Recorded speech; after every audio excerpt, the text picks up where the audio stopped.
The hierarchy and power of the DC universe have officially been shifted thanks to the release of Black Adam. And before I get straight to the point with this spoiler-free review, I just want to establish that this is the first time that I'm making an immediate thoughts video after seeing a major superhero movie. If you want more in-depth thoughts on Black Adam, that video will be coming in the later months when the movie eventually arrives on HBO Max. For now, let's just talk about Black Adam. I don't hate Black Adam, and I don't love Black Adam, but I do like Black Adam. I like it enough to even say that I actually do feel like it's getting beat up a little too much by reviewers, despite my problems with the movie. Look, if I had to specifically describe Black Adam, I would say that Black Adam almost feels like a Zack Snyder movie without any of the setup that makes the wait to see Zack Snyder's action worth the wait. The plot, pacing, and most importantly, a good supporting cast with actual depth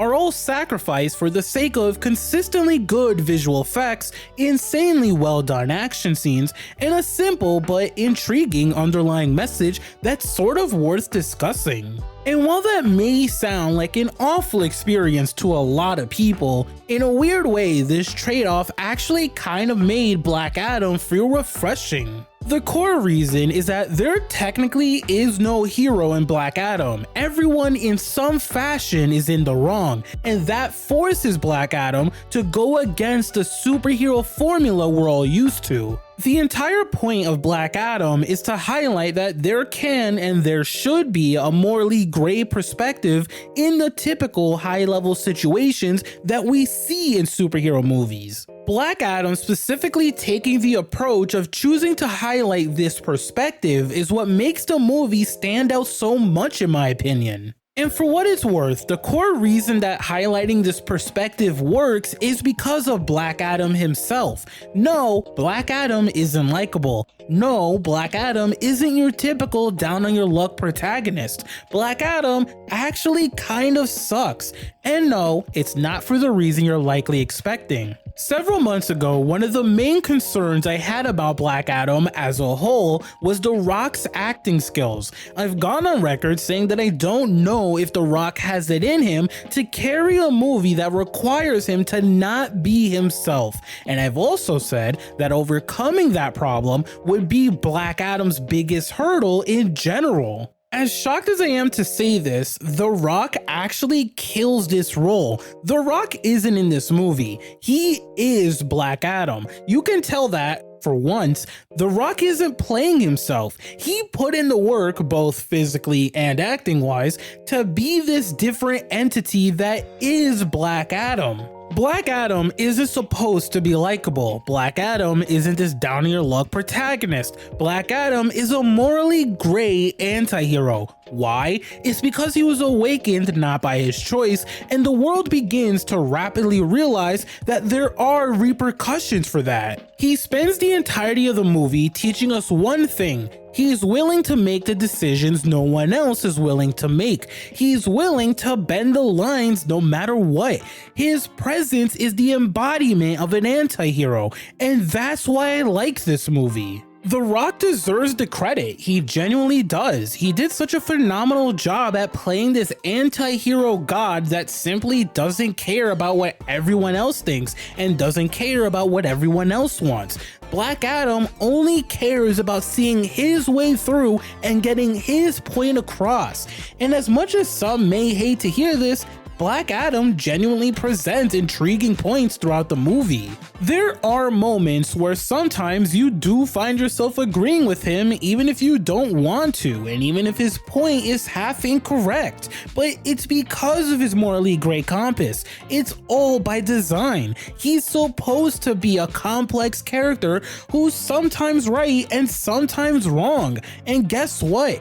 For me, it works. It legitimately works. It works so much for me that I hope we see more of Black Adam in the DC universe, because I'd love to see him grow as an anti-hero so I can see what lines he's willing to cross, what lines he's willing to bend, and what lines he's not willing to cross. Black Adam could seriously be an amazing long-term character for the DCEU. Now, about the Justice Society of America, I hate to say this because Dr. Fate is my favorite character in this movie, but I needed more of the JSA as a whole. The JSA does feel necessary to the plot, but there's so little of Cyclone and Atom Smasher throughout Black Adam that the movie could remove them entirely and not much would change. Unfortunately, Cyclone and Atom Smasher both feel like afterthoughts. They both leave a lot to be desired, and it's not due to their writing, it's not due to their personalities, it's due to the lack of Cyclone and Atom Smasher throughout Black Adam.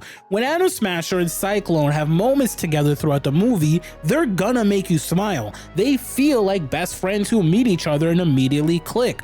Their chemistry together is amazing. When they're using their powers, you can't help but be amazed by their abilities because Cyclone and Atom's powers look visually amazing, especially Cyclone. Her powers are genuinely sick, and I love that they use slow motion sometimes with her powers to really show off her movement. That worked for me. The problem is that they spend more time being these sideline characters than actually feeling like these important members of the JSA. It feels less like the JSA and more so like Black Adam featuring Hawkman and Dr. Fate. And it's not even that I have a problem with Dr. Fate or Hawkman, I just wish that the JSA felt more like a full-on collective than two masters teaching two apprentices. However, yeah, Dr. Fate is the standout character of this movie. Dr. Fate is funny, entertaining, has a ton of depth, and when he uses his powers, they look incredible. I see why some people call him a discount Doctor Strange, but I really do think Dr. Fate is different enough and good enough to get the respect he deserves. He's a stellar character. Hawkman, on the other hand, is likable and entertaining, but he does unfortunately feel like the cliche hero of this movie due to the context of Black Adam. It works though, because he is the counter perspective to Black Adam, so you get to see that back and forth between the two very often, which creates that push and pull with the viewer throughout the movie. And let me tell you, Hawkman cares about his point and doing what's necessary to do what he deems right. It's just that unfortunately, this movie has way too many characters to really allow everyone in the JSA to get an equal amount of love, screen time, or standout moments. However, I'd be lying to you guys if I said that I wasn't excited to see more of the JSA as a whole in their own spin-off shows, movies, or even them making appearances in future DCEU related projects. With all of this being said, Black Adam isn't terrible, guys. People are legitimately overreacting. Black Adam goes against the normal formula we expect from superhero movies, and you know what? That's perfectly fine. The Rock deserves credit for finally not playing The Rock and actually giving Black Adam the justice and effort that he deserves. This movie deserves a ton of credit for the amazing action scenes, high quality visual effects, and for genuinely presenting a conversation worth having. Why is it that there's always a right way and a wrong way in superhero movies? Why can't we blur the line sometimes? Why is it that the solution can't be a mix of both perspectives? If you ask me, there's nothing wrong with presenting this genuinely intriguing discussion to the metaphorical table. Despite these positives though, Black Adam still does come with its flaws. The plot is all over the place and loses itself the more the movie goes on. The pacing is legitimately awful at times, and the supporting characters do deserve a lot more love than they get.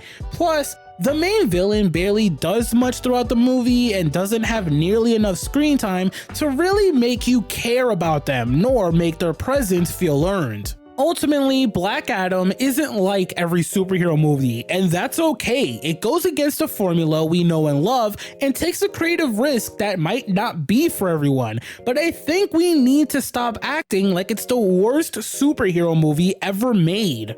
Black Adam may be a bit of a mixed bag, but it is good enough to deserve far more respect than it's currently getting. I guess we can actually say that things really will never be the same, because the hierarchy and power of the DCEU have finally shifted. Yo, I am so happy that we no longer have to hear that quote ever again.